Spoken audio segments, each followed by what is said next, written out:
Okay, so really quickly. So I was looking at TMZ. So TMZ seems to have a very schizophrenic way that they cover Meghan and Harry.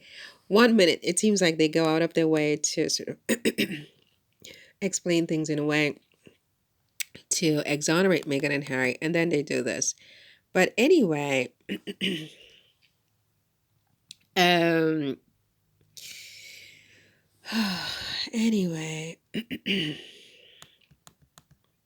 in this one, it says here that they got this from the New York Post. New York Post.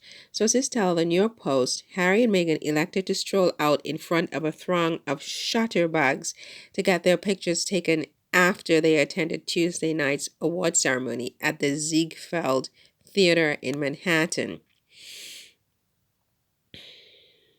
Gorgeous. Okay, so pictures like this, very classy, very nice, very beautiful. Like a Duke and Duchess. Okay.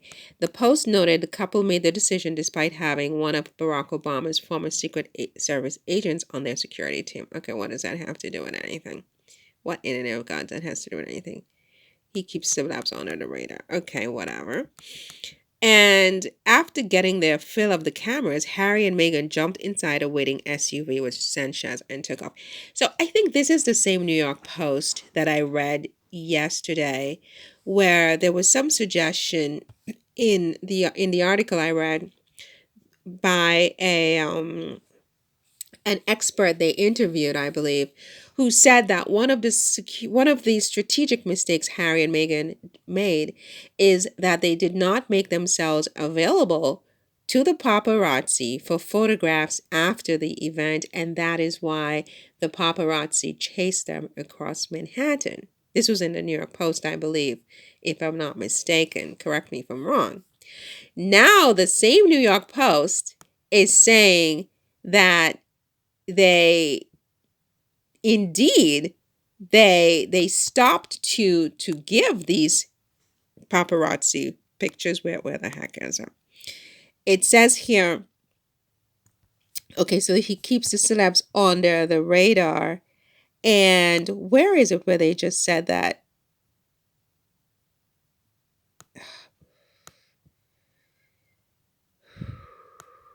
Didn't I just read that?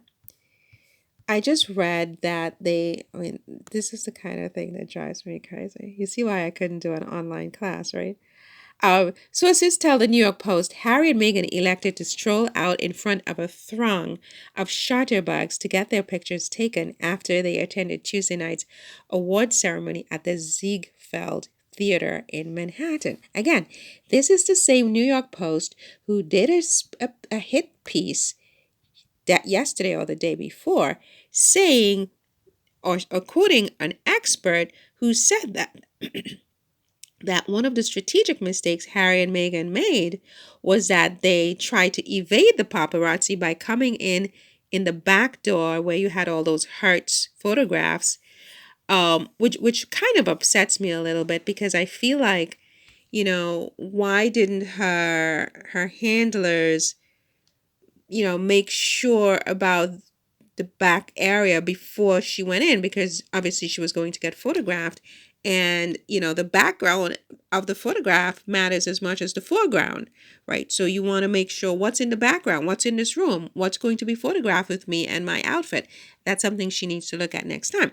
But they're saying that she went into the back door, and so the paparazzi was out in the front door and they were frustrated, and so she didn't give them the photos and she took off to her home, and that's why they chased her to take these photographs. Now they're saying, oh, she stopped to pose for the paparazzi, the shutterbugs, and then when she had her fill, all of a sudden she wanted her privacy. So I'm like, I'm not going to let these people twist my face and make me wrinkled before my time, okay? Because I'm just not going to do it, because that's their objective, right? This is just, quicksand, as I said, and they're not really looking for reasons, explanations, or solutions.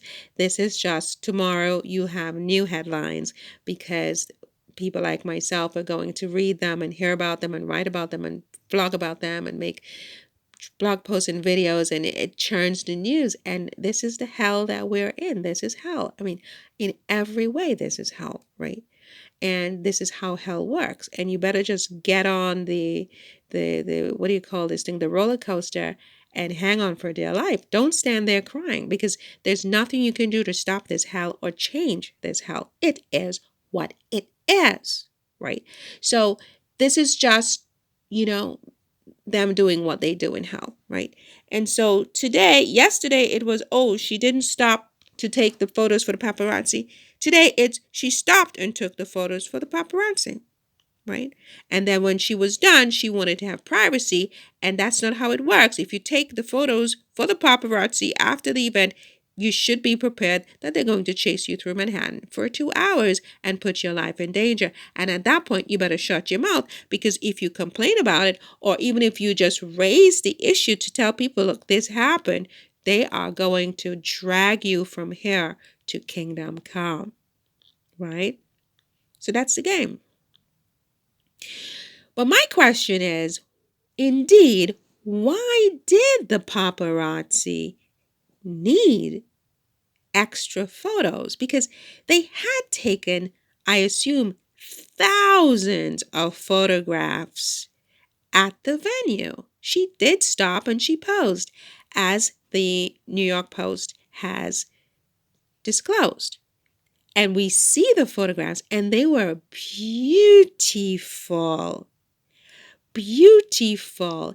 And when those photographs got back to their destinations, wherever they were sent for the 15,000, or I think it was 20, I read somewhere that there were a couple of different price ranges. There were price ranges for photos of them in the car, and then there were different prices for photos of Harry looking angry. They specifically wanted Harry looking angry. They said nothing about Meghan. So maybe this was a hit on Harry. I thought it was, they were trying to just ruin Meghan's award. But it seems like the bounty was on Harry's head.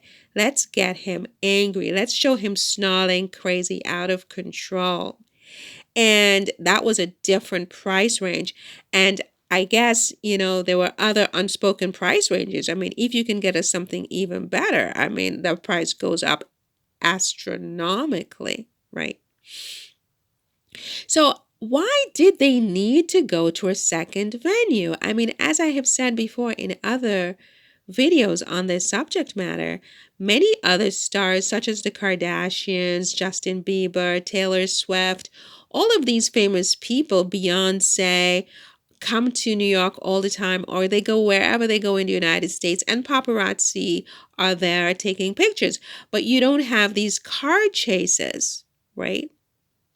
So what is it that the paparazzi thought they could get of Harry and Meghan at a second venue that they couldn't get at the first venue? This really perplexes me. What didn't they get? They had, think about it. Think about it from a logical, analytical perspective. At least 10, 15, 20 guys and women, I guess also, snapping furiously away. They're the paparazzi at Meghan and Harry after this event, right? Beautiful pictures. What more did they need? They saw them coming out of a building. So I'm assuming that wherever they were heading, they were going to go into a building. Were those photographs going to look different? Were they going to look better? Was the lighting going to be better? Was she going to change her outfit? I mean, was her hair going to fall out onto the street? I mean, what were they looking for in the second venue that they didn't get in the first venue? I think they wanted the money shot. I think that the pictures that they got were not good enough for the bounty that was on their heads. They wanted ugly. They wanted drama. They wanted tragedy. And that is why they pursued these two people. They wanted the money shot, and it wasn't a shot with Meghan being composed in the backseat of a car with her mother and her husband. It wasn't a shot of Harry sitting there filming the paparazzi with his face not even visible. It was something more dramatic than whatever they had already gotten at the first venue. This whole thing was nefarious. This whole thing was nefarious. These people had bad intentions. These people had bad intentions. Whether they were paid up front to execute these bad intentions, or whether there was a tacit understanding that there would be bonuses for any photographs that came from the consequences of their bad intentions, I don't know which one it is. But I do know, as a rational thinking human being, that no photograph that they got at the second venue would have been materially different from the photographs they got at the first venue, except if they were able to get catastrophes or meltdowns or something ugly and horrific out of these two people. And that is just sick, in my opinion.